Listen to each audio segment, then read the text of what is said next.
कहीं ना कहीं सर अभी इतना तो दिमाग में बैठ गया है कि वेल्थ क्रिएशन करना है तो म्यूचुअल फंड में इन्वेस्ट करना है। बट एक चीज़ अगर मैं बोलूँ ना सर, तो जैसे टैक्सेशन है, म्यूचुअल फंड में वेल्थ बन रहा है लेकिन सर इतना सारा टैक्स भी मुझे पे करना है, तो मुझे इन्वेस्ट करूँ कि ना करूँ, ये कन्फ्यूजन है। Again very nice question Parth. I think बहुत सारे लोगों के माइंड में क्वेश्चन होता है और मुझे एक बहुत बुरी आदत है कि मैं सवाल का जवाब से नहीं देता हूँ, फिर एक सवाल से देता हूँ।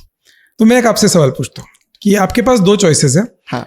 आपके पास 10 लाख रुपए है। हाँ। और आप उसको 10 साल के लिए इन्वेस्ट करते हो। ऑप्शन 1 में आपके 10 लाख के 20 लाख हो जाते हैं और आपको कोई टैक्स नहीं देना पड़ता। हाँ। और ऑप्शन 2 में आपके 10 लाख के 50 लाख हो जाते हैं और आपको 5 लाख टैक्स देना पड़ता है। क्या चूज करोगे? Option B. क्यों 5 लाख टैक्स दोगे? बट फिर भी 45 लाख हो गया ना। एग्जैक्टली।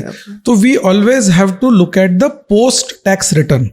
आप अगर म्यूचुअल फंड्स में देखोगे तो आपका पोस्ट टैक्स रिटर्न्स दूसरे किसी भी एसेट के प्री टैक्स या पोस्ट टैक्स रिटर्न को बीट कर रहा है। Again to make it more understandable, एक छोटी सी स्टोरी आपके साथ शेयर करता हूं, why this thought come into our mind. एक लाइन में 5 बच्चों को बिठाया और उनको एक एक लड्डू दिया और उनके एक्सप्रेशंस नोट किए गए।